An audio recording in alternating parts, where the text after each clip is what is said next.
To all judges, First and Second Appellate Division, Superior Court, New York City, Court of Appeals, Albany, New York, U.S. Supreme Court, Washington, D.C. I write demanding a rehearing of my worse-than-lowest deadly gangster police state criminal conviction, which appeal case was in your farce.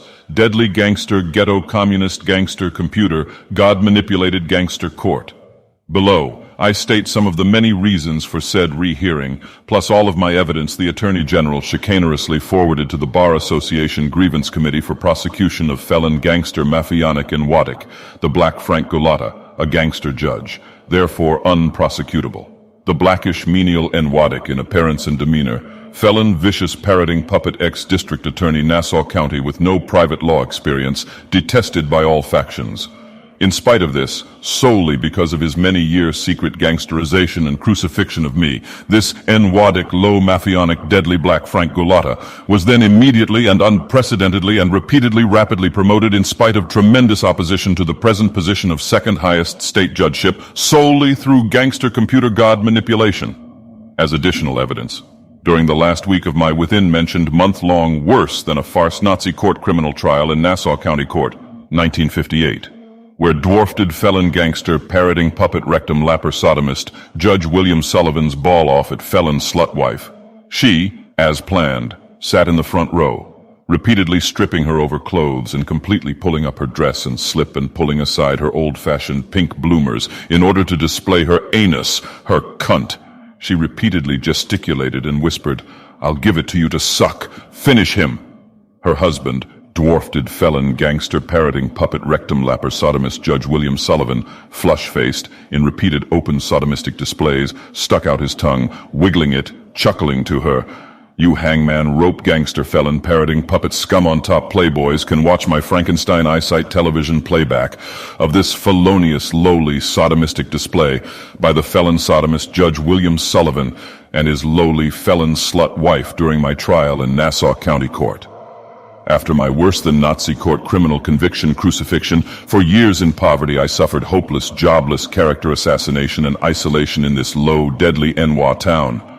I was the repeat target victim of this gangster government's gangsterization and undetectable extermination attempts to shut me up forever with my secrets.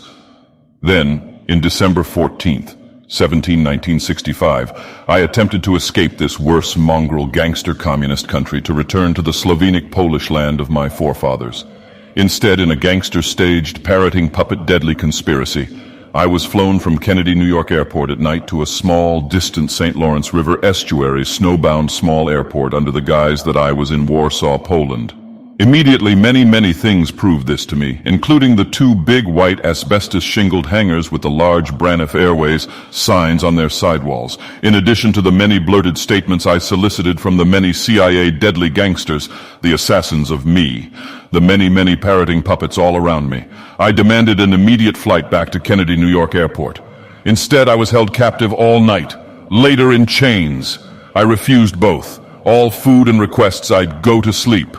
Then CIA police gangsters pretending to be Polish police with no identification beat me bloodily.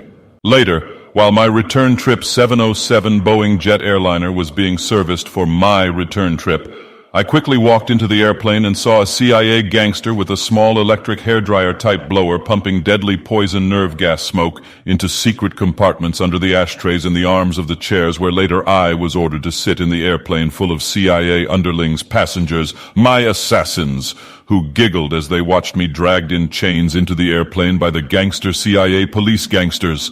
These deadly gangster CIA passengers, they pressed the frontal panel of the ashtrays in the seat arms to release the deadly poison nerve gas smoke. Indubitably, all of the others deadly CIA underling gangsters upon this staged return flight, they all had taken the top secret poison nerve gas antidote pill, immuning them from the deadly poison nerve gas smoke.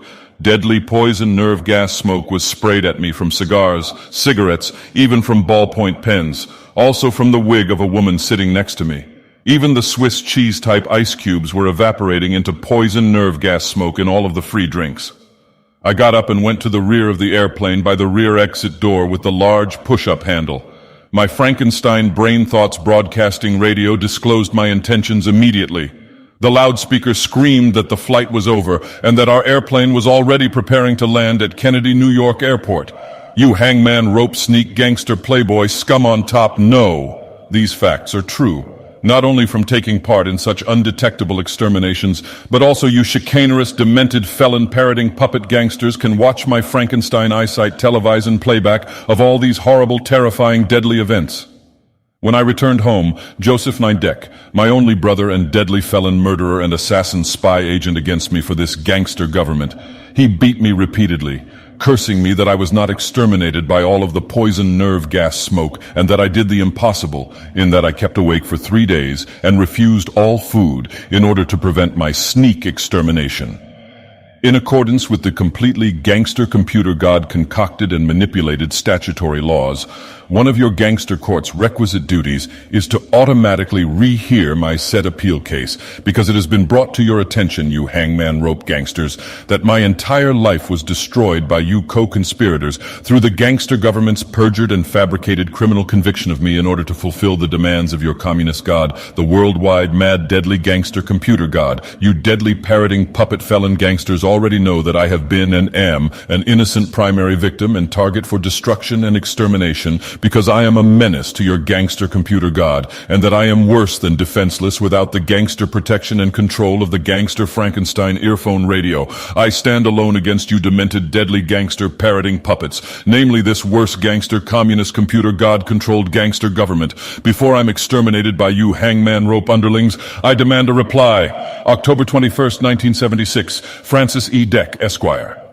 Addendum. I personally filed my maximum conviction appeal brief in 1961 with the chief clerk of the U.S. Supreme Court, Washington, D.C. The chief clerk, he knew me. He sneeringly grabbed my thick, strong, homemade appeal brief, and then he attempted to rip it up. In desperation, the chief clerk of the U.S. Supreme Court ripped off the cover of my appeal brief.